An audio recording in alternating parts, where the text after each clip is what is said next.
Hello everyone and welcome back guys to a brand new video where today we are here for genuinely, quite possibly I think the weirdest video commentary I've ever had to do on this channel. Now this weekend is, as I'm sure many of you are aware, the Australian Grand Prix. Or it might not be. I'm recording this on Thursday evening here in the UK, and at the moment we've genuinely got no idea whether the Australian Grand Prix is going to be going on this weekend, obviously with all of the coronavirus outbreak and everything like that. It's all a bit up in the air at the moment, but we're going to continue on nonetheless with this weekend's Grand Prix challenge. As you probably could tell by the title, we are going to be racing as the Honey Badger, Daniel Ricciardo at his home Grand Prix here today on the all-new F1 2020 mod made by Christix. There'll be a link to that down in the description. I'm sure a lot of you will have already seen it, and rather oddly, I'd say, it's back on F1 2018. Now, that's obviously because of all the files and everything like that. It was a lot easier to mod F1 2018, and he has done a fantastic job with it.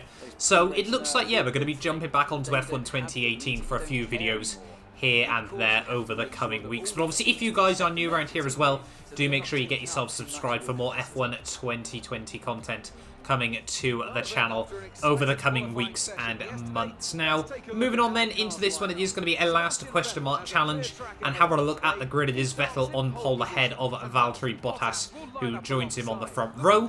Third and fourth is Alex Albon and Lewis Hamilton. There, Albon having a very strong qualifying there, with Verstappen and Leclerc fifth and sixth. Magnussen, Perez, Grosjean and Lance Stroll round out the top 10 there, with Ocon, Sainz, Kimi Raikkonen, Gasly, Lando Norris, Daniel Kvyat, Antonio Giovinazzi, George Russell, Nicholas Latifi, and then Daniel Ricciardo starting at the rear of the field here, ready for this Grand Prix. Obviously, Daniel Ricciardo is quite known for his overtakes in the world of Formula 1, so we'll wait and see as to how this all goes nonetheless. Hopefully, obviously, we can try and pull off a couple of dive bombs here in today's race, but obviously only a 25% race ahead of us, so strategy shouldn't really come into it all too much. But yeah, ready then for the start of the Australian Grand Prix. I'm very much excited for the 2020 season if it goes ahead. I mean, I've been making videos now for about 4 years, and I don't think I've ever had anything like this in that time. But we're ready though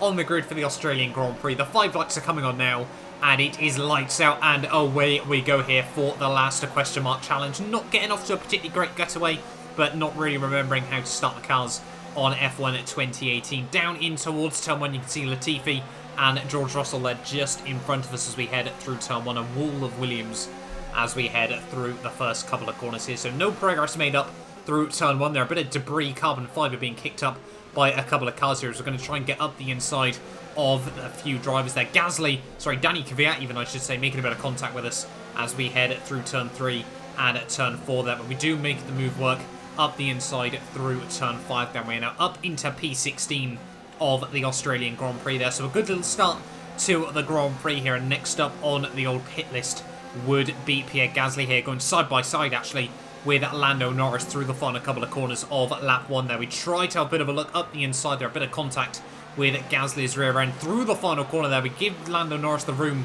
on the inside there, but get right around the outside out of the final corner there. So up 5 places at the end of the opening lap of this Australian Grand Prix. They're quite happy with the progress we've made in the early stages of this race. Hopefully we can try and score some points in this race, get back up inside the top 10, but we will have to wait and see about that. But it wouldn't take long before we were applying pressure to the AlphaTauri of Pierre Gasly as we head through the very, very fast section in Sector 3 here. Moving the ERS back into overtake here. Gasly, he's going to go a little bit defensive there, but he does give us the room on the inside. We're going to slip up the inside just that little bit later on the brakes in a very Daniel Ricciardo-esque move as we head down through the final couple of corners of lap 2 there. So 6 places made up in the opening couple of laps of this Grand Prix, and next up would be Carlos Sainz here. Out of the final corner we go. What is the gap going to be to the other McLaren driver just up the road? It's about 1.6 seconds at the moment here, so hopefully we can try and close that gap back down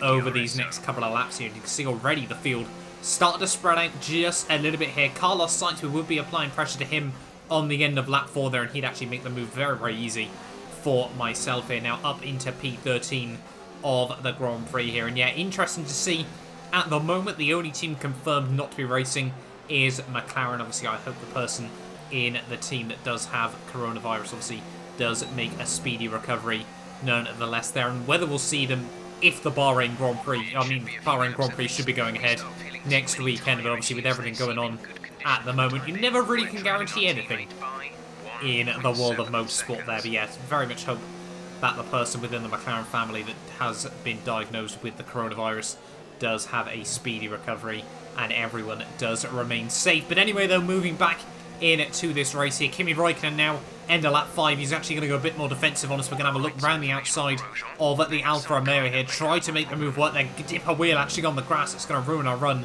down in towards the third last corner there. Räikkönen on the inside, though. We just about slip around the outside of the Alfa Romeo man there. So happy that we're continuing to make progress in this race. And luckily for myself, from about P7 downwards, I think, you know, all of the midfield runners still fairly tightly bunched up here, so we are still making good progress in this race there. Jeff just confirming we are going to be diving into the pits on the end of this lap here, and also just a moment ago saying on the radio that Grosjean was having issues here, so we're going to try and look around the outside of him down in towards turn 3 there. The Haas, though, keeps the nose up the inside, a little bit of contact between the pairs there. Grosjean tries to keep it around the outside through turn 4 there, but we're certainly not going to allow him to make that move work there. And now we're up into P11 of this race, so making good progress pretty much now, just on the cusp of the points as we head towards the end of lap 6. We're going to dive into the pit lane on the end of this lap. Hopefully we can try and deploy a bit of an undercut on my teammate Esteban Ocon there as well. I think it's Lance Stroll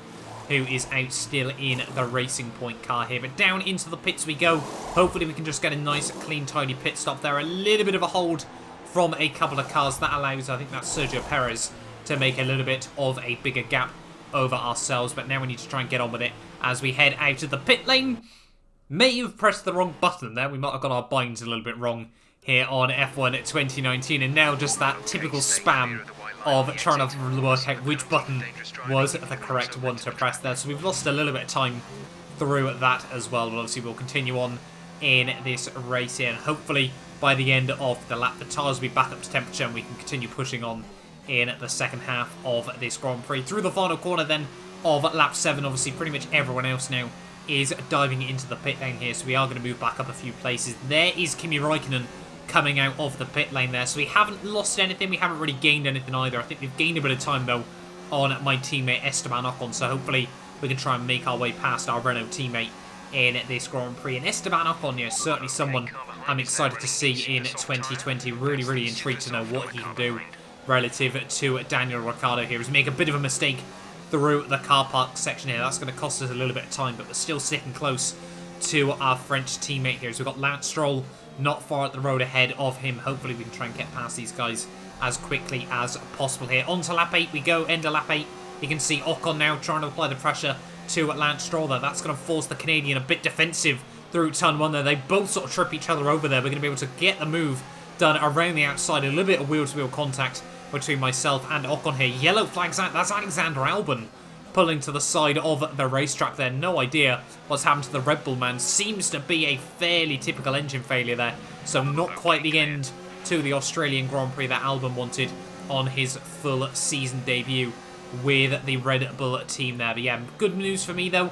We're now up into P9 of this Grand Prix here, all over the back of Lance Stroll. Hopefully we can try and make a move on the Canadian in just the space of the next few corners here. Try to get a good run out onto the back straight, flicking it up, rich revs, ERS on overtake mode, everything like that. Obviously the Racing Point I'm sure is going to be a very, very quick car in 2020 here. As you can see, coming through the S's though, the Renault still has a bit more grip than the Racing Point on this mod here. We might be able to have a look up the inside of Lance Stroll. We're going to go full send up the inside there, and Lance, he's just going to completely turn in like we're not even there. Not too sure what that was all about. We were going to get a little bit of front wing damage from that one as well there, unfortunately. But let's have a look at that on the replay. You can see, having a look up the inside, we do go for a late lunge, but it was certainly very, very clear that we were going for it there. And Stroll turns in like we weren't even there. Not really too sure how I feel about that one. We do pick up a little bit of front wing damage from that as well, but I think the only positive we can take from that was briefly Ocon did look like he was able to get past the Canadian as we head onto lap 10 of the Grand Prix there. But those two are going to continue fighting over the next couple of laps here. And unfortunately for me, we'd be a little bit too far away from Perez and Magnussen in the latter stages of this race. And you know me, I'm not really going to sugarcoat it at the end of the day. As we head on to the final lap of the Grand Prix there, Sebastian Vettel does come through to win the Australian Grand Prix, the first race of the new decade here. Max Verstappen actually would drop back massively in the final few laps of the Grand Prix. He would actually be the man now just ahead of us as we head through the final couple of corners there. It looks like it's Mercedes through in P2 and P3 there. Charles Leclerc in 4th. Magnussen is going to come through 5th ahead of Perez, Verstappen. But out of the final corner we go. It's 20th to 8th inside 15 laps there. Very, very happy with that result at the end of the day there. 12 places in 15 laps is certainly an achievement that we can be very, very happy with in the end there. We got a little bit lucky, obviously, because Alexander Albon, I should say, retiring from that Grand Prix there. But yeah, Ferrari taking home the race victory there. Sebastian Vettel looked in dominant fashion in the opening round of the 2020 season there. Something that we haven't seen in a couple of years, you know, takes us back to the 2017, 2018 days for him and Ferrari, and I'm sure they're hoping that if the Australian Grand Prix does go ahead this weekend, that they're going to see the same sort of success here today. Kevin Magnussen, once again, Australia, proving a good track for the Haas team there. But it looks like it was Bottas in P2 ahead of Lewis Hamilton in P3 there. But the number 5 is on top once again here in the Australian Grand Prix. Obviously, if you guys as well want to see me do a mod career mode on this, I would definitely be interested in that once, obviously, the Mick Schumacher career mode is done on the channel. We're hopefully going to be bringing back the Haas Road to Glory as well. I've got a couple more videos from that series recorded and ready to go, obviously, once I've found time to edit and commentate them. But having a look, though, at the final race results, it was Sebastian Vettel who takes home the race victory ahead of Bottas, Hamilton, Leclerc, Magnussen, Perez, Max Verstappen, myself, Daniel Ricciardo, and Stroll, with Ocon rounding out the points finishes there. Kimi Räikkönen in 11th ahead of Grosjean, Gasly, Giovinazzi there, and I think it's Kvyat, and then obviously both of the Williams there with Lando Norris, and then Alexander Albon, unfortunately, as well as Carlos Sainz, not making it through to the end of that Grand Prix there. But thank you all so much for watching this video. Do get yourself subscribed if you're new around here and you do want to see more of the F1 2020 challenges on the channel. Like I said, let me know down in the comments below if you'd like to see a mod career mode, guys. But that'll do us for this video then, and hopefully I will see you back here next time for more F1 content.